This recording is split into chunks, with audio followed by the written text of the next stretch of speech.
بسم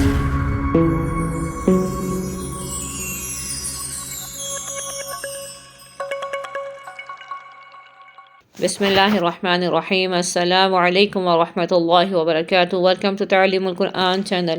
ہم آپ کو تعلیم القرآن چینل پہ خوش آمدید کہتے ہیں۔ اللہ سبحانہ وتعالی سے دعا ہے کہ اللہ میرے ہر سیکھنے والے کے علم اور عمل میں برکت عطا فرمائے اور قرآن پاک سیکھنے کے اس سفر میں آسانیاں فرمائے، آمین ثم آمین۔ پچھلی کلاس میں ہم نے ضاد اس کا مخرج سیکھا۔ آپ کو بتایا گیا کہ ضاد کا مخرج تھوڑا سا لمبا اور تھوڑا سا ڈیفیکلٹ ہوتا ہے باقی لیٹرز کی ادائیگی کی بنسبت۔ اس میں ہماری زبان جون سی ہے وہ دائیں یا بائیں اوپر کی دانوں کے ساتھ ٹچ ہوتی ہے، پانچوں دانوں کے ساتھ ٹچ ہوتی ہے، تو وہاں سے ادا ہوتا ہے ضاد۔ یاد رکھیے گا زواحق سے لے کے نواجس تک یہ 5 دانوں کے ساتھ ہماری زبان ٹچ ہوتی ہے تو وہاں سے ادا ہوتا ہے ضاد۔ دائیں طرف ٹچ ہو کے بھی یہ ادا ہو جاتا ہے لیکن بائیں طرف سے یہ آسانی سے ادا ہوتا ہے، اور اس میں جب ہم ادائیگی کرتے ہیں اس کی تو ہمیں لگتا ہے کہ ہمارے جو نیچے دانے ہیں اس کے ساتھ بھی ہلکی سی زبان ٹچ ہوئی ہے، بٹ اصل میں یہ اوپر والی دانوں کے ساتھ ہی ٹچ ہونے سے ادا ہوتا ہے۔ آج ہم سیکھ رہے ہیں قاف اور کیف کا مخرج۔ یہ دونوں مخرج چونکہ قریب قریب ہیں تو اس لیے ان دونوں مخارج کو بھی ہم آج کی کلاس میں کور کریں گے۔ سب سے پہلے ہم سیکھتے ہیں قاف۔ قاف نقطوں والا قاف آپ کے سامنے، اس کو موٹا قاف بڑا قاف کہتے ہیں۔ اس کی ادائیگی کے لیے ہمارے جب زبان کی جڑ قریب کوے کے قریب کے تالو سے ٹچ ہوتی ہے، نرم ایریا کوے کا قریب جو ہمارا جو بھی اس میں گلے میں ایک لٹکتا ہوا ایک جو سا گوشت کا ہوتا ہے لوتھرا سا، اس کو کوا کہتے ہیں۔ اس کے قریب کے تالو سے جب ہماری زبان ٹچ ہوتی ہے تو وہاں سے ادا ہوتا ہے قاف۔ قاف یہ ہماری زبان جون سی ہے سافٹ پلیٹ کے ساتھ جب ٹچ ہوگی تو پھر یہ ادا ہوگا۔ یاد رکھیے گا نقطوں والا قاف کے لیے ہماری زبان کی جو جڑ ہے وہ سافٹ پلیٹ اوپر والا جو نرم تالو ہے اس کے ساتھ ٹچ ہونے سے ادا ہوتی ہے۔ ہم اس کی پریکٹس کرتے ہیں سیکنڈ کر کے۔ حمزہ قاف زبر اق، حمزہ قاف زیر اق، حمزہ قاف پیش اق، اق اق اق۔ یہ قاف کا مخرج ہے۔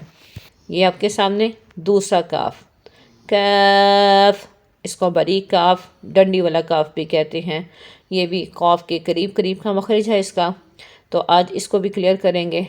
جب ہماری زبان جون سی ہے وہ اوپر کے سخت زبان کی جو جڑ ہے اوپر کے تھوڑے سے ہارڈ تالو کے ساتھ ہارڈ پلیٹ کے ساتھ ٹچ ہوتی ہے تو وہاں سے ادا ہوتا ہے کیف۔ کیف قاف کے قریب ہی قاف نرم تالو سے زبان کی جڑ ٹچ ہوگی، زبان کی جو جڑ ہے نرم تالو سے ٹچ ہوگی تو قاف ادا ہوگا، اور جب زبان کی جڑ قریب کے ذرا سخت سے تالو سے ادا ہوگی، ہارڈ پلیٹ سے ٹچ ہوگی تو پھر ادا ہوگا کیف۔ جب زبان کی جڑ سخت پلیٹ سے ٹچ ہوگی تو اس سے مل کے یہ بنے گا کیف، باریک ہوگا۔ اس کو باریک پڑھیں گے۔ آپ کو پہلے بتایا گیا کہ قاف موٹا اور بڑا قاف نقطوں والا جو قاف ہے وہ زبان کی جڑ جب نرم تالو سے ادا ہوتی ہے ہمارے کوے کے قریب نرم تالو سے لگتی ہے تو پھر قاف ادا ہوتا ہے، اور یہ کیف جب زبان کی جڑ کوے کے قریب کے ذرا سخت تالو سے لگتی ہے تو وہاں سے ادا ہوتا ہے کیف۔ کیف حمزہ کیف زبر اک، حمزہ کیف زیر اک، حمزہ کیف پیش اک، اک ایک اک۔ امید ہے کہ دونوں مخرج اچھے سے سمجھ آگے ہوں گے۔ بہت آسان ہے اور ایک دوسرے کے قریب قریب ہیں۔ ذرا سا فرق رکھنا ہوتا ہے ہم نے کہ قاف کی ادائیگی میں نقطوں والے قاف کی ادائیگی میں آواز کو موٹا رکھنا ہوتا ہے، اور اس کاف کی ادائیگی میں باریک، ڈنڈی والے کاف کی ادائیگی میں آواز کو باریک رکھنا ہوتا ہے۔ تو یہاں پہ ہماری مخارج کی جو تفصیل ہے وہ الحمدللہ کمپلیٹ ہو گئی ہے۔ تمام مخارج آپ کو اچھے طریقے سے سکھا اور سمجھا دیے گئے۔ جب آپ ان کی پراپر پریکٹس کریں گے، ان کو ادا کریں گے جیسے آپ کو بتائے جا رہے ہیں، ویڈیو کو بار بار ریپیٹ کریں، بار بار ریورس کر کے پیچھے کر کے دیکھیں، ان کی پریکٹس کریں، پھر انشاءاللہ العزیز آپ کو یہ ادا کرنے جو ان سے ہے وہ صحیح طریقے سے آ جائیں گے۔ اور اگلی کلاسز سے ہم انشاءاللہ باقاعدہ نورانی قاعدہ اس کو شروع کریں گے۔ نورانی قاعدے کے جو ایکسرسائزز ہیں ان کے شروع میں آپ کو تمام ڈیفینیشن کے ساتھ آسانی سے تجوید کو سمجھایا جائے گا۔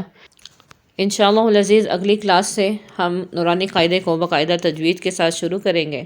ان کی جو ہر ایکسرسائز ہے اس کے شروع میں ان کی ڈیٹیلنگ کے ساتھ آپ کو تجوید کو سکھایا جائے گا۔ باقاعدہ پراپر جو تجوید سیکھنی ہے، جو ان کے ڈیپلی جا کے وہ جو چاہتے ہیں کہ ان کو ڈیپلی سکھایا جائے وہ نیچے کمانڈ لازمی کریں۔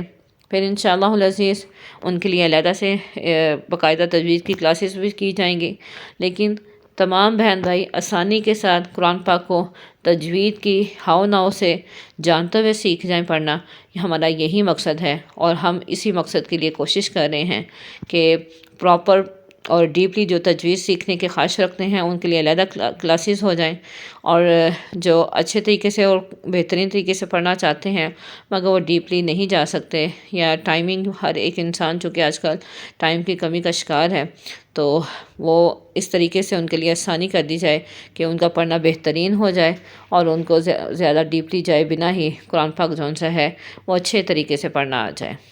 اللہ سبحانہ وتعالی سے دعا ہے کہ اللہ ہمیں ہماری اس کوشش میں کامیاب کرے اور ہمارے لیے آسانیاں کرے، سکھانے کے عمل میں بھی آسانیاں کرے اور سیکھنے کے عمل میں بھی آسانیاں کریں۔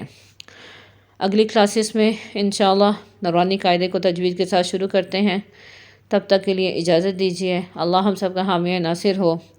آپ سے درخواست ہے کہ اگلی کلاسز میں آپ کوئی بھی کلاس کو مس مت کریے گا، کیونکہ وہ ہماری بیس ہے، اور جب بیس ہماری اسٹرانگ ہوگی تو اس پہ بنیاد جون سی عمارت ہے وہ بھی اسٹرانگ ہوگی۔ تو پلیز اسٹرانگ عمارت کے لیے اپنی بیس کو اسٹرانگ کریں، اور انشاءاللہ العزیز قرآن پاک جون سا ہے وہ جس طریقے سے آپ کو سکھایا جائے گا، امید ہے کہ آپ بہترین اور آسانی کے ساتھ اس کو اچھے انداز میں اور اچھی تجوید میں پڑھنا سیکھ لیں گے، بشرطے کہ آپ ہر کلاس کو دھیان سے اور اچھے سے اٹینڈ کرنے والے ہوں۔ تو ملتے ہیں اگلی کلاس میں۔ سبسکرائب کریں، شیئر کریں، لائک کریں، اور پلیز ہمیشہ کی طرح آپ سے کہوں گی کہ شیئر لازمی کریں، مسٹ کریں، تاکہ ہماری بات آگے سے آگے پہنچے۔ صدقہ جاری کا یہ جو وسیلہ، جو ذریعہ ہے، یہ رکنا نہیں چاہیے۔ جو بات آپ تک پہنچی ہے وہ آپ کے پاس امانت ہے، اس امانت کو آگے پہنچائیں، کیونکہ یہ دین کی بات ہے، اور دین کی بات جون سی ہے وہ امانت ہوتی ہے، وہ آگے پہنچائیں۔ ہو سکتا ہے اگلا سننے والا وہ ہم سے زیادہ بہتر سیکھنے والا ہو، ہم سے زیادہ اچھے سے زیادہ سیکھ جائے، تو ہمارا جو مقصد ہے وہ پورا ہو جائے۔ اللہ ہم سب کا حامی و ناصر ہو۔ فی امان اللہ۔